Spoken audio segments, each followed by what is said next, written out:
I asked him, why was he crying, and he said, well, mommy's gone.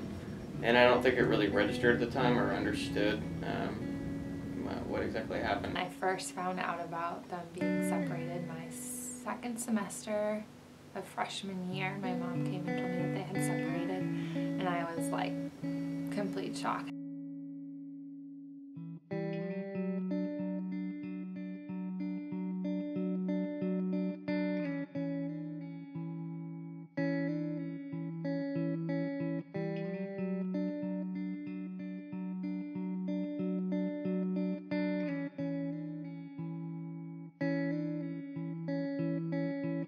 I was 5 years old at the time when my parents divorced, and for me it's kind of a vague memory, and there's kind of a lot of negativity, I guess I would say, associated with it, because the only really memory I have, I briefly have memories of living with my mom in an apartment during the separation period, because they were separated for 2 years.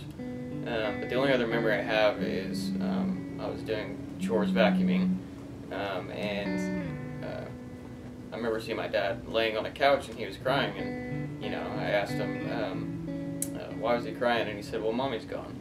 And I don't think it really registered at the time or understood what exactly happened, but that's kind of my main memory of the divorce early on. So we were at home and we were playing one of my favorite games called Skip-Bo, and we're just playing, and then we finished the game and my parents were like, okay, we have to tell you something. And so they just told us, like, hey, we're separating, we're getting a divorce, we're gonna live in different homes. Yeah, and, like, I was pretty upset. I didn't really know everything that was gonna happen, but I remember being really upset and my parents trying to comfort me, but me just being I don't understand what's happening. Why are we doing this? And then my brother was pretty young, so he didn't really understand.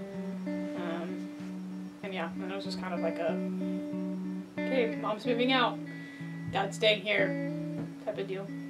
I actually didn't realize that there were any troubles in my parents' marriage before I left for college, and I first found out about them being separated my second semester of freshman year. My mom came and told me that they had separated, and I was like, complete shock. I had no idea. I thought they just had normal parent issues where they would fight once in a while, but didn't realize it was so bad. So they were separated for a year and got divorced right around Christmas the following year, so the second semester and then Christmas time.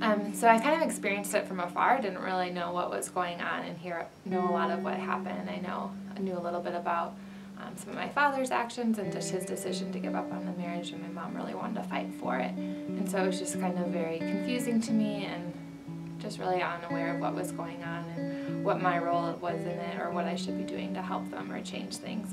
During my junior year of high school, my parents divorced, but I kind of saw it coming.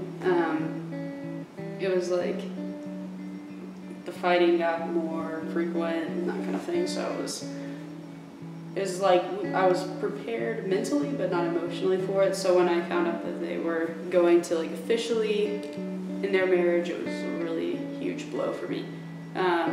Also, a lot of my parents' divorce had to do with just some financial stuff, and so we lost our house. So on top of grieving the loss of my family, we also had to move with my grandparents, so it was just kind of a mess. So I didn't really deal with any of it until college, just because I was in a dual credit program and I was always really stressed out with my school stuff, and so on top of that, having to deal with my parents' divorce and the emotional damage that did, it was just too much. So I set it aside, and then just kind of expected problems to go away until I got to college, and then I was okay, these problems are not going away. They're actually worse now because I have distance from the situation. And so I had to start processing it. And then I still didn't want to deal with it. And so I just kept pushing it back until probably last year, my junior year of college. So it took me a good 4 years to actually process the loss.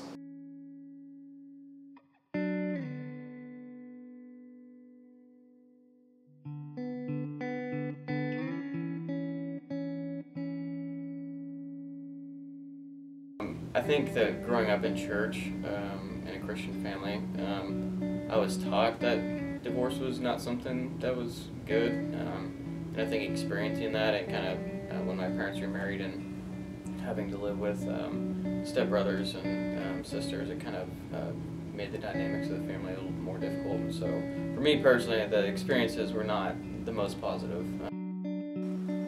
I guess kind of like back on your last question too. Like it was kind of just like a whole like, oh, marriage is happy and like good and like they don't have it, like there's no problems. But then like I became very aware of like all the issues that like that my parents did have to work through, just because like, oh, mom and dad are fighting. I think I'm more like hesitant to like dive into like a relationship because like I don't want to have to go through that, and like I don't want my kids to have to go through that. So like I want like to be on the same page with somebody, but I know that like there will always be things that we don't like always agree about, but like understanding those things about each other and like being okay with them and accepting that fact, I think it's really important. So like I don't know, just like taking it slower and like really getting to know somebody before you like dive into that. But it's something that I do still want. Once they did divorce, though, it kind of wrecked me, just because I was used to seeing them together all the time and everything, and so like seeing them not was hard. So yes and no. I think like it definitely changed how I viewed the permanence of marriage, I guess, like that it can end, like something can go wrong and it can fall apart, like that's a possibility.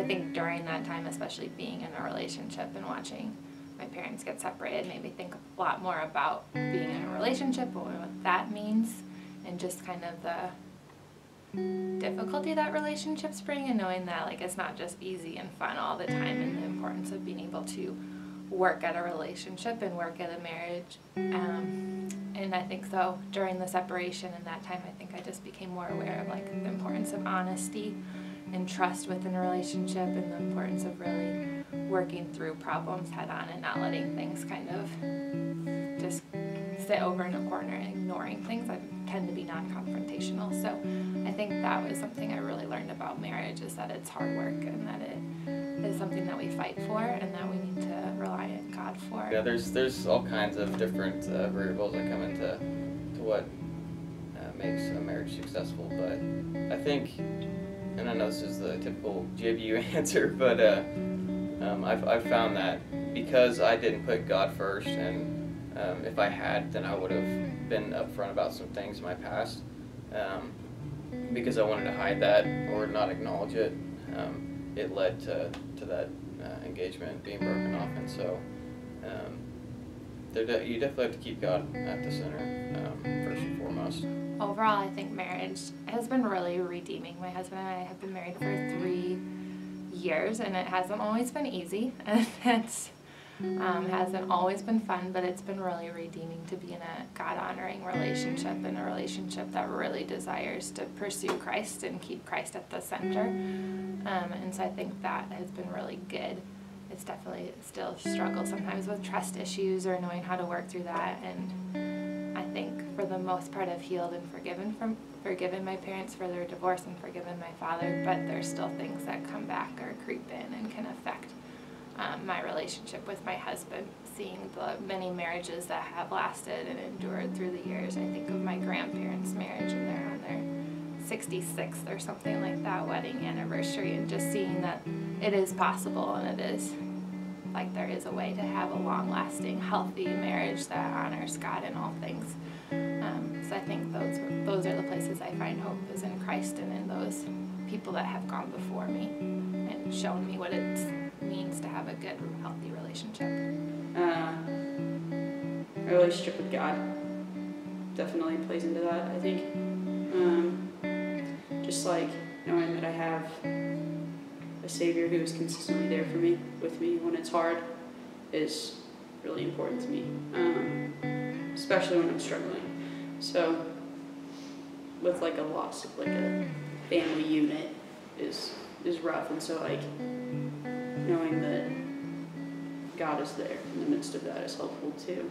And them now and like their new relationships, like they are good and like they are happy, but also like I had a really good church family that like supported me, and like a lot of couples that are still really that are still married, and just kind of like showed me that like, oh, like this is possible, like there are like people do make it, people are happy in their marriages. There's two people running a marathon, because Paul also explains kind of this life as, I think it's Paul, as kind of like running the race, and it's not a sprint. And so as you're kind of on the marathon and running along, you know, you see different things around you, things that could be potentially enticing or appealing, and you could run off of the path instead of continuing straight, but that would only take you away from the end finish line. And so the idea is to keep your eyes straight and towards the goal and the finish line, which is for us eternity and kingdom, God's kingdom. And so in that, at some point there's going to be someone that comes running alongside you, because you start to see that you guys are running in the same direction and are working towards the same goal and the same finish line. And you at some point, whenever you realize that you're running towards God and for His glory, you just kind of decide to do that together. Of course, there's a lot of factors in that as well. We can learn from their mistakes, I guess. Because, I mean, we realize some of the faults that they had and some of the things that they could have done better. And I'm sure they recognize those too, but, at some point it's, I don't know, I think it's obviously too late now because he's married to another woman, so it's like, too late for them, but it's not too late for us to learn from their mistakes.